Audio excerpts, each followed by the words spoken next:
सातवीं कक्षा के विद्यार्थियों, JCERT के DG स्कूल में आपका स्वागत है।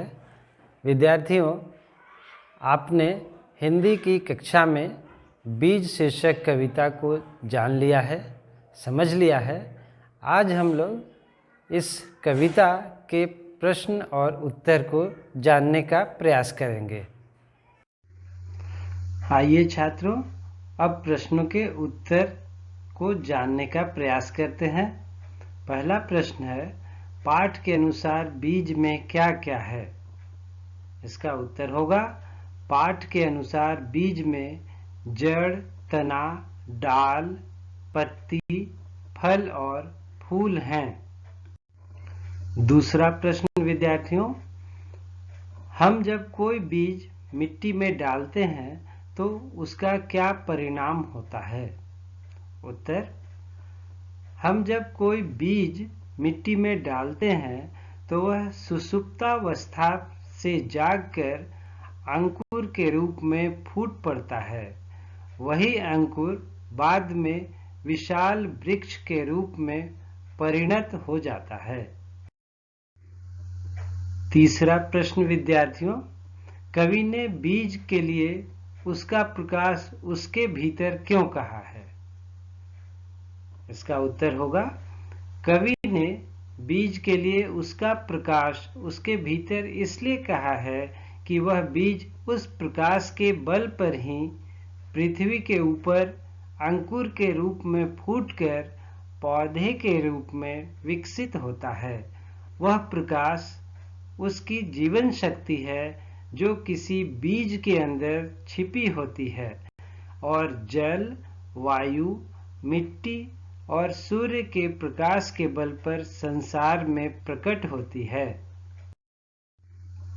चौथा प्रश्न है विद्यार्थियों, आशय स्पष्ट करें। यहाँ पर कविता की 4 पंक्तियां दी हुई हैं, उनका अर्थ आपको स्पष्ट करना है। बंदी उसमें जीवन अंकुर, जो तोड़ निखिल जग के बंधन, पाने को है निज सत्व मुक्ति, चिर निद्रा से जग बन चेतन।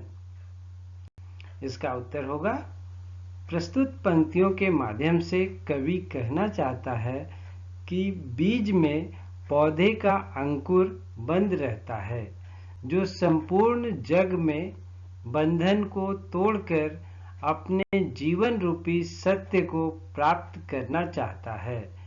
इस सत्य की प्राप्ति के लिए उसे अपनी चिर निद्रा से जागना पड़ता है और बंधन से मुक्ति के फलस्वरूप वह अपना वास्तविक जीवन पौधे के रूप में प्राप्त करता है। आइए अंतिम प्रश्न की ओर चलते हैं। आपके विचार से बीज एक तुच्छ चीज है अथवा नहीं? अपना उत्तर के पक्ष में तर्क दें।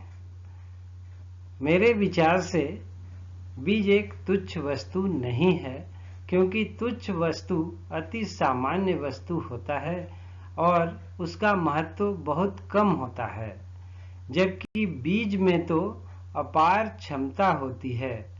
एक छोटे से बीज से वट वृक्ष के समान विशाल वृक्ष जग को प्राप्त हो जाता है। बीज में बूंद से समुद्र बनने की क्षमता होती है। ऐसी असीम क्षमता वाले बीज को तुच्छ वस्तु कहना किसी भी प्रकार से उचित नहीं है। तो विद्यार्थियों, ये था आज का पाठ। अगले पाठ तक के लिए धन्यवाद।